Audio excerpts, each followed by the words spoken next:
I am back on Forza Horizon 3, and I am here today with a Subaru Impreza. And this is going to be our latest hill climb build. The Subaru is going to tackle our hill climb course, and just by looking at it, it should fare fairly well, you would think. It's built as a rally car, so you would think that it would have no problems with the demands of this course. This car starts as all-wheel drive, so we do not have to convert to all-wheel drive, but we will put the snow compound tires on it. That will jump the PI up quite considerably, about 120 PI or so. So yeah, we're going to have a decent amount of room to work with this car, but it's not going to be the most that we've ever seen. Not as much as, say, the Capri that we had out last time. And that's kind of the struggle with these higher class builds. I mean, B class isn't that high a class, but when you start off high B class, you don't really have that much room for upgrades. We are going to have two 7.5s all around, which is fairly good. I don't mind having two 7.5s. To be honest, I would like to have slightly bigger tires, but I don't think we're going to be getting crazy amounts of power in this car. I think it's mostly going to be about carrying corner speed with this car. Oh, we can't get the spare wheel on the top, really? Well, I'm going to go with all the adjustable downforce. I'd like to have as much downforce as possible. None of these are going to be helpful to us. They just add on weight. Those don't really help. Ooh, we get the magic weight-saving rally lights. Okay. Somehow adding on lights saves us 6 pounds. I'm gonna go with that. Whenever I can get rally lights, I'll take rally lights. I'm not really sure what I want to do with the engine. I'm pretty certain that the standard engine can get the power we need. If it doesn't, we will have to go. Probably, I'm thinking for the 6.2 liter V8. The Turbo Rally is a nice enough engine, but you can't really upgrade it well enough for a build. You can only take the restrictors off, so it's very limited in what you can do in terms of gaining PI out of it. I will just go quickly and stick in the diff. I am also thinking, since we didn't have to do a drivetrain conversion, we may have to change out the gearbox. I don't know what the standard one is like. Okay, so I think I'll swap out the gearbox. That way we have a decent enough gearbox. I'll leave things like driveline and clutch until the end in case we need to make up a couple more PI. Now I will want to put as much handling bits on the car as I can, because I think where this car is going to make up its time would be through the corners. It should be relatively good through the corners. It should survive the bumps well too. A car like this designed to go rallying, it shouldn't have any problems with bumps, but we will have to wait and see. Now I'm not sure exactly what I want to do with weight reduction. Getting it down to about 3,000 pounds is going to be nice, depending on how much power we can get in the car. I think I'm going to go with this weight reduction and see how much power we can shove in the car.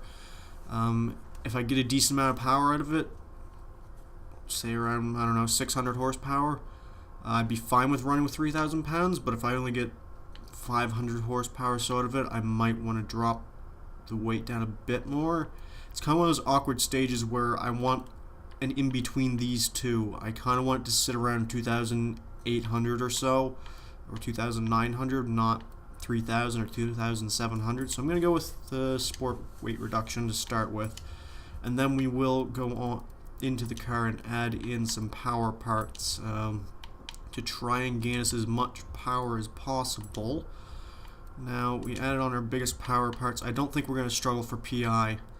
It is looking like we're only going to have about 500-ish horsepower, because that's all of our big power parts on the car. Ooh, this could be an awkward one.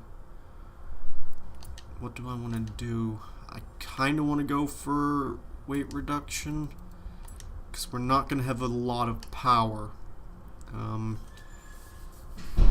I think I am going to go for the full weight reduction. I'd rather have less weight in the car to try and move through the corners, because if we are going to make up our time through the corners, I'm going to want as little weight as possible to try and move around. Okay, so we could get that. That's 20 horsepower. So we're going to sit around the 460 horsepower mark, which isn't ideal. I'm going to see what else I can get on for weight reduction, basically. I doubt anything. Yeah, nothing. So the Subaru's stats aren't amazing. We've seen cars with much better power to weight ratios and so on. But where this car is going to make up its time is not through the straights. It isn't going to be a point and squirt car. You're not going to fight it through the corners, I don't expect. I expect to be fairly good through the corners, and that's where we're going to make up all of our time in our runs. Alright, we will take the Subaru for its first run. I don't expect this first run to be an extremely quick run. It usually never is with cars. I kind of use the first run as a sighting run, and already I can see we don't really have the greatest acceleration, but we have so much grip through the corners. And this is what I was expecting. A car that's good through the corners actually turned out a bit too soon there because we had so much grip. It's not bad under brakes. It could be better, but I'm not going to complain about that. We are going to have the grip through these corners just to chuck the car in almost and just get out the other side as well as possible. Oh, this car is so nice and lovely and controlled through these corners. Of course, you can get it sliding. You're going to be hard-pressed to find any car that's not going to have either oversteer or understeer at some point up this course. We're up to almost 110 miles an hour, which isn't too bad. We have seen a lot better. The Capri last time was buzzing the limiter, coming up there about, I think, 127 miles an hour was the Capri doing, which, yeah, that's going to be kind of a difference between these cars. The Capri is a car that was very much a point and squirt. You just got on the power as soon as you could and hoped that you could make it around the next corner. Whereas the Subaru is going to be a car where you're going to be really slow up the straight bits, but you are going to have so much grip through these corners.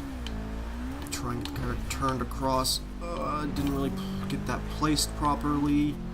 Now try and avoid the ice coming down the icy straight. We did slightly clip a wheel, but it's nothing major. Get the car turned around that corner. It's not going to be that quick. It's only 88 miles an hour, but we have no problem across the bumps in the landing of the jump there. It's not going to be an insanely fast run, but it's not going to be too shabby. It's going to be a 206. That puts the Subaru fairly well down the order. It goes slightly quicker than the Honda S2000.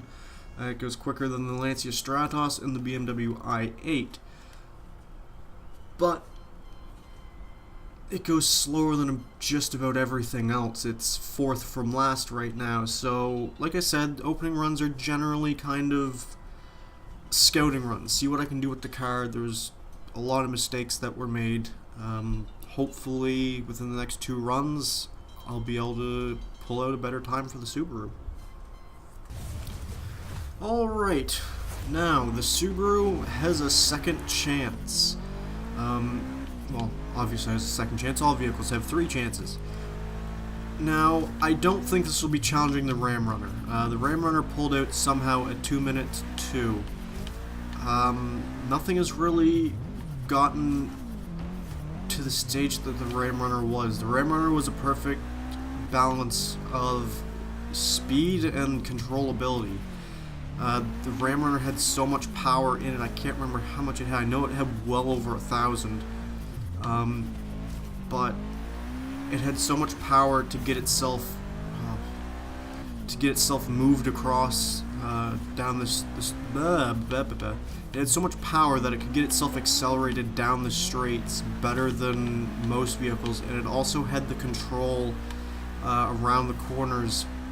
And it could deal with all of the bumps and the demands of the circuit itself, that there's just no car that's been able to do anything similar to that. which kind of surprised me. The Cadillac ATS-V went fairly close to it, but that's about the only thing that's been able to challenge it, and I definitely don't think the Subaru will be able to. The Subaru, don't get me wrong, it's an amazing car. It's driving great up this hill climb course, but it's not one of those cars that you're going to set a record time with. There's just not the power in it, and it almost feels like it's being cheated by the Forza PI system a little bit. That was much better getting up across that corner. That's the kind of line that you want to take up there. That way you can get as much speed coming down onto this icy straight as possible. We're much better around this corner this time around. Up to 94 miles an hour. This run has been much better, but I don't get it slowed down. I wasn't paying attention. As I say that this run has been much better, we immediately hit a wall, and ooh, it has been much better. We've gained about 2 seconds on that run. That will put the car into 5th place. It goes just below the Ford Capri. If we are going to try and beat that Capri, we're going to have to find another second somehow. I think it might be possible. There were a couple points where I know I kind of messed up a bit. I don't know if I'm going to be able to find another second in the Subaru or not, but I'm going to try my damnedest. Alright, the Subaru is back for its 3rd and final run. Now, we did a 204 last time out, which was quite an improvement over our first run. I definitely think that if everything goes right, this car has the potential to maybe go into the top 3. It's already in the top 5, just barely. But I definitely think there were a couple points in that last run where I did mess up a little bit, and I could do a little bit better. Whether it's going to be enough to go quicker, I don't know.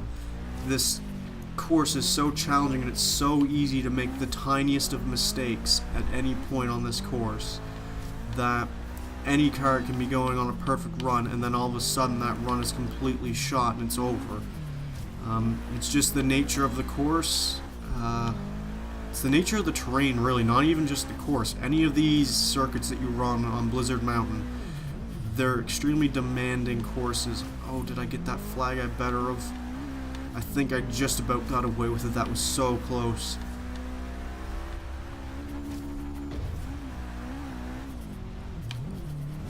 I'm trying to focus on getting a nice, clean, perfect run out of this car.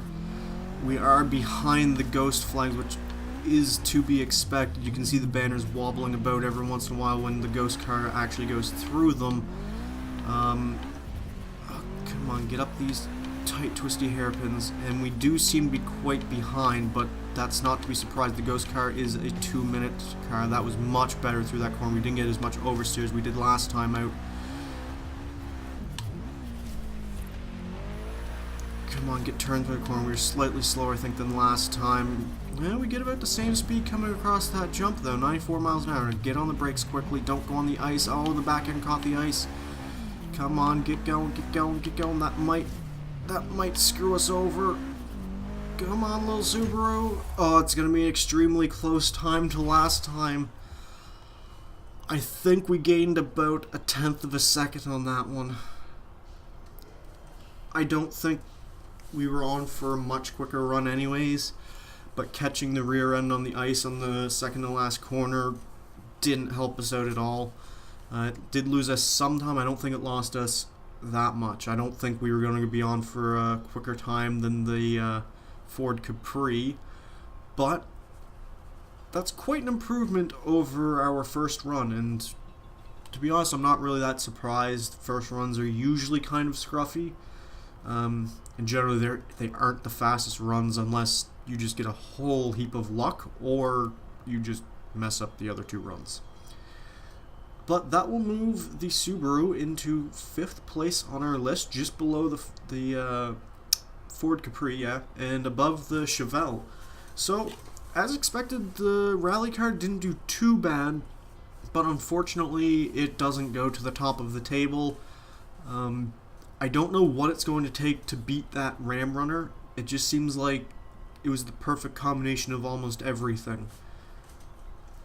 But that is going to be it for this video, guys. If you enjoyed the video, be sure to hit the like button and be sure to subscribe.